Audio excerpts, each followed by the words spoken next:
တို့နိုင်ငံမှာလဲဘရောမှာသူများရဲ့နိုင်ငံတွေလိုမျိုးအလုပ်တွေပေါများပြီးတော့လူဒန်းစိနေနိုင်ပါလေကွာ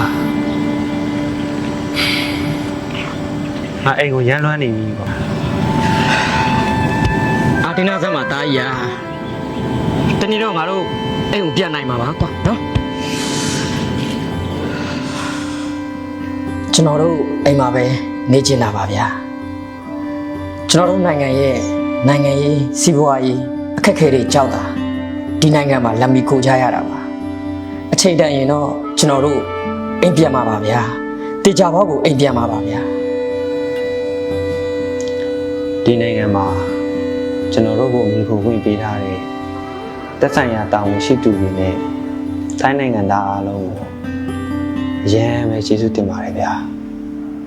အချိန်တန်ရင်တော့ကျွန်တော်တို့အိမ်ကိုတေချာပေါက်ပြန်မှာပါ